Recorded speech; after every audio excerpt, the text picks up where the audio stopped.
On today's episode of the Habitz Podcast, we've got Emma Skeates from the Menopausal Mayhem Mothers, and she'll be sharing with us her good habits when it comes to growing an audience online.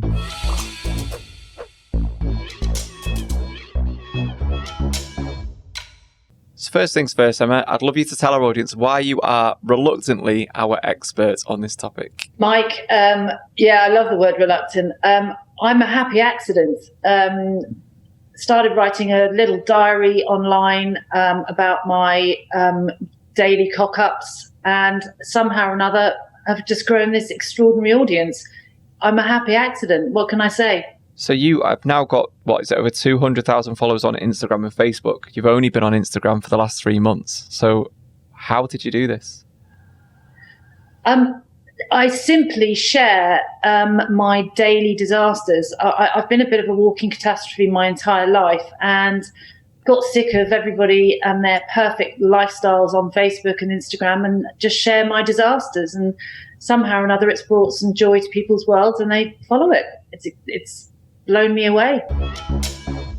So what are some of the bad habits then that you see that people that are trying to build this audience seem to fall into? I think people are really bored of perfection now. They're really bored of, the perfect face, all the different things that you can do to make yourself look absolutely beautiful, flawless, etc. I keep it real. I celebrate the fact that I'm got several rolls of fat. I'm a normal 50-year-old woman. In fact, I'm 53. So I think people get really bored of everybody using filters to make themselves look completely perfect. We are all human. And certainly when you hit a certain age, lots of bits. I mean, I wouldn't be in the least bit surprised today if a bit of me didn't fall off. But, let's enjoy the fact that we are getting older. Bits of us are literally precariously hanging on rather than have all these filters and be perfect.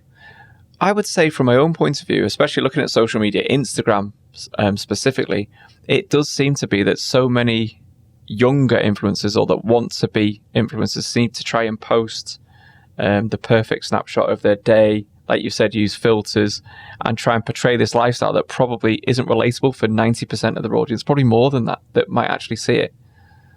Totally. Oh gosh, yeah. No, people get so bored of seeing, the perfect, happy family photograph. What they don't see beforehand is the fact that they've had to practically strangle their children to get them to stand in line and all smile. I just show the bit beforehand where you have to strangle your children to smile and take that happy family photograph, because it's reality. It's real.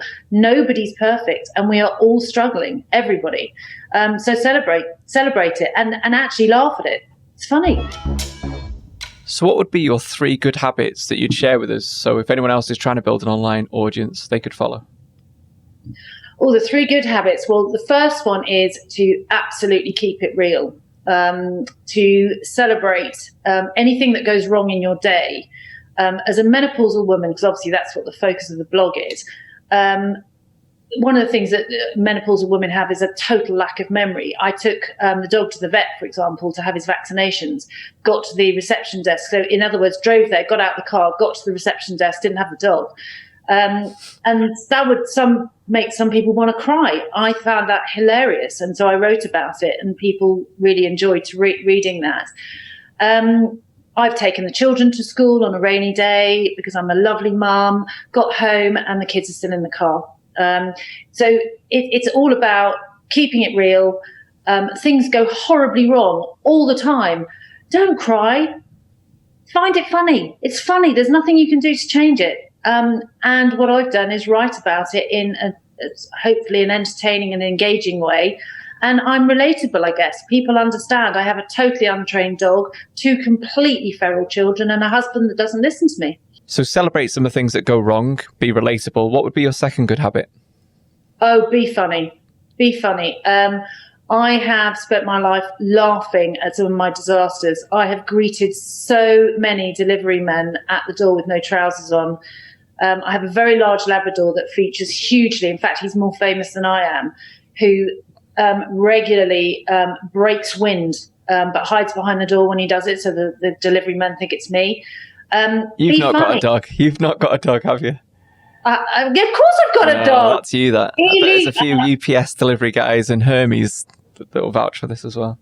No, absolutely no, and it's mortifying, but it's also hilariously fun. And do you know what? There's so little laughter around these days, and I think one of the most important things about being a British blogger to reach a global audience is to do the fantastic self-deprecating English humour. Laugh at yourself. I don't laugh at anybody else. I laugh at me because I'm the most ridiculous person I know. I would say there are too many people that do take themselves too seriously online. And I think if you are, I say authenticity or being authentic is thrown around quite a lot, especially when it comes to being online and stuff. But I think if you do show even both sides of your life rather than just the perfect side, it will sort of resonate with a wider audience. Absolutely. And I think what is really important to remember is that we've got two sides, which is strengths and weaknesses. And I just seem to be one of those people who enjoys showing my weaknesses. I'm an ex-salesperson, and as soon as you open yourself up to be self-deprecating, putting yourself down, you make the other person feel comfortable. And I think that's that. You know, I love to make a difference. And so many people have written to me and said, I love waking up and reading what you've been up to that day or the day before, because it makes me feel better about myself rather than watching these perfect people who put forward their big strengths and their perfection, whereas you absolutely celebrate all your weaknesses, and I've got loads. Well, you just said there that wake up every day. So that was a question I wanted to ask you, really. So how regularly are you posting content? Every day. So you blog every day?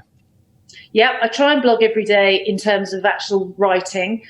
Sometimes I will put up just a funny picture or something like that. But yeah, I blog every single day on Instagram and every single day on Facebook because something funny happens every single day. And do you think that consistency is also a key element of your growth, doing the regular content so your audience know when you're going to post or they know they can tune in every day? Yes, absolutely. Absolutely. I think it's, continuity is really important, especially when you're trying to cheer people up and when you're trying to make a difference to their lives with a huge, great big, I had a bit of a problem for a while. I was hacked and that caused me a problem. So what I did was open another blog called The Menopausal Mayhem Mother, just so that there was continuity, which has something like 15,000 followers now. But yeah, it's really, really important to keep it going because the whole point is, and the raison d'etre, the reason for doing this was to make a difference, just to make a difference, cheer people up. The final thing I wanted to ask you about, and it might be a good habit, you might not agree, but you seem to have sort of conquered Facebook. I know you don't like to admit that, but you grew big quite quickly on Facebook, and then you've moved to Instagram. Do you think focusing on one platform was key to your growth and success? Because then when you did go to another platform, like you said, 40,000 followers in Instagram in just a couple of months is probably down to having the audience established already on Facebook. Would you agree with that? Yes. Yeah, definitely.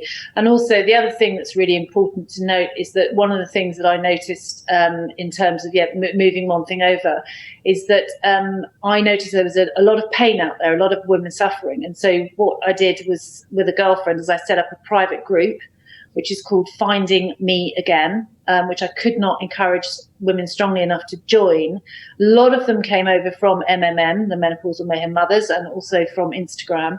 But that's a private ladies group where there's a hell of a lot of humour, there's a hell of a lot of love, a lot of support. And it's just grown in 1 year from having sort of 20 members to 12,000. So humour is great. Humour, Emma putting it out there. But actually come and join a group where you've got support, love, caring, absolutely no judgment. And FMA, Finding Me Again, has grown as a result of the following that I've got on Facebook with the Menopausal Mayhem Mothers. So Emma, where could people find you if they wanted to know more? You can find me on Facebook at Mayhem Mothers, which will take you straight through to the Menopausal Mayhem Mothers. On Instagram, the Menopausal Mayhem Mothers, and on YouTube, the Menopausal Mayhem Mothers. So thanks to Emma for sharing with us her good tips when it comes to growing an audience online. And don't forget to join us next time for some more Habitz Podcast.